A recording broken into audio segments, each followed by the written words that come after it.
আমার বিয়ের পর থেকে ৩ বছর ধরে শ্বশুর-শাশুড়ি আমাকে অনেক কষ্ট দিয়েছেন। তারা আমাকে ঠিকমতো খেতেও দিতেন না। আমার স্বামী পরিবারের ছোট ছেলে, তাই আমি শাশুড়ির সঙ্গেই থাকতাম। শাশুড়ি আমাকে কটু কথা বললে আমার স্বামী কিছুই বলতেন না, উল্টে আমাকেই দোষারোপ করতেন। এই ৬ বছরে অনেক ঝগড়া হয়েছে। আমার বাপের বাড়ির লোকজন নিয়ে অনেকবার সালিশ বসেছে, কিন্তু তারা সবসময় একটাই দোষ দেখায়, আমি নাকি কোনো কাজ করি না। কাজ করাটাই কি একটা সংসারের মূল ভিত্তি?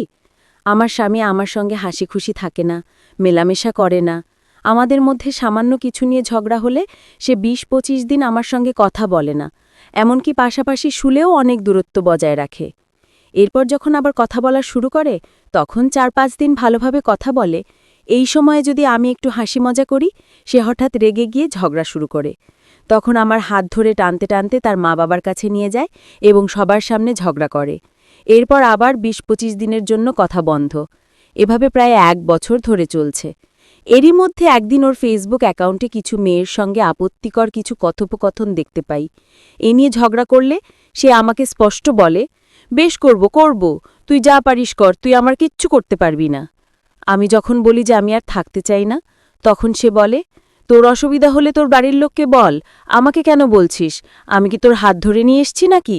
অভিভাবকরা আছে, তারা বুঝবে, আমাকে কেন বলছিস? আমাদের দেখে শুলে বিয়ে হয়েছে, এমন নয় যে আমার পরিবার ওদের থেকে কম।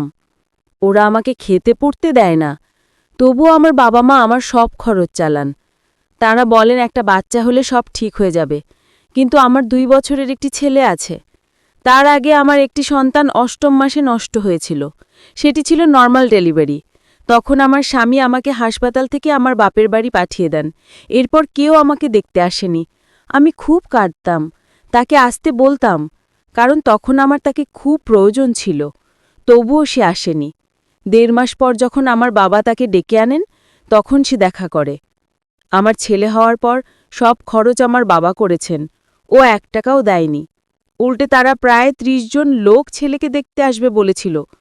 আমার বাবা বলেছিলেন, আমি এখন এত লোককে খাওয়াতে পারবো না, আপনারা কিছুদিন পর আসুন।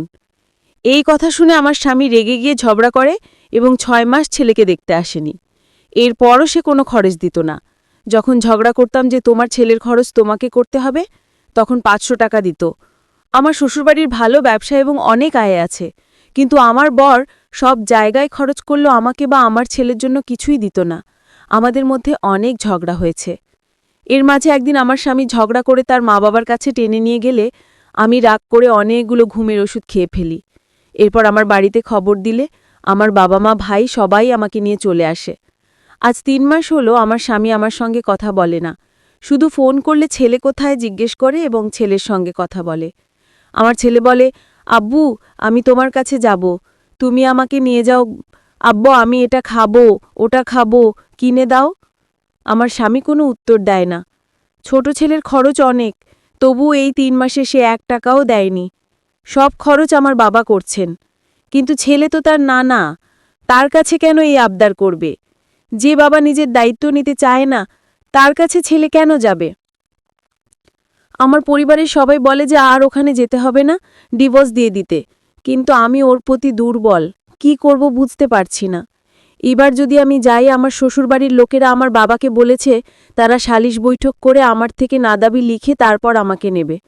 কিন্তু আমার বাবা বলছেন যদি আমি যাই আর ওরা যদি আমাকে আরও জ্বালায় বা কিছু করে ফেলে, তাহলে কি হবে? আমার স্বামীর ছেলে বউয়ের প্রতি কোনো টান নেই, সে শুধু তার মা ছাড়া আর কিচ্ছু বোঝে না। তার মা যা বলে সেটাই ঠিক, আমি সত্যি কথা বললেও সে বিশ্বাস করে না। আমার এখন কি করা উচিত আমি জানি না। আমার স্বামীর ফোনে সেই সব দেখার পর থেকে সে আমাকে আর ফোন ধরতে দেয় না, এবং আমি তার পাসওয়ার্ডও জানি না। সবাই বলে যে ওর কোথাও কিছু সম্পর্ক আছে, না হলে ছেলে হয়ে যাওয়ার পরও ছেলে বউয়ের প্রতি এমন মায়া দয়া কেন থাকবে না, বা দায়িত্ব কেন নেবে না? কি করব বুঝতেছি না, কিছু পরামর্শ দিন আমাকে, দয়া করে। নাম প্রকাশে অনিচ্ছুক এক আপু।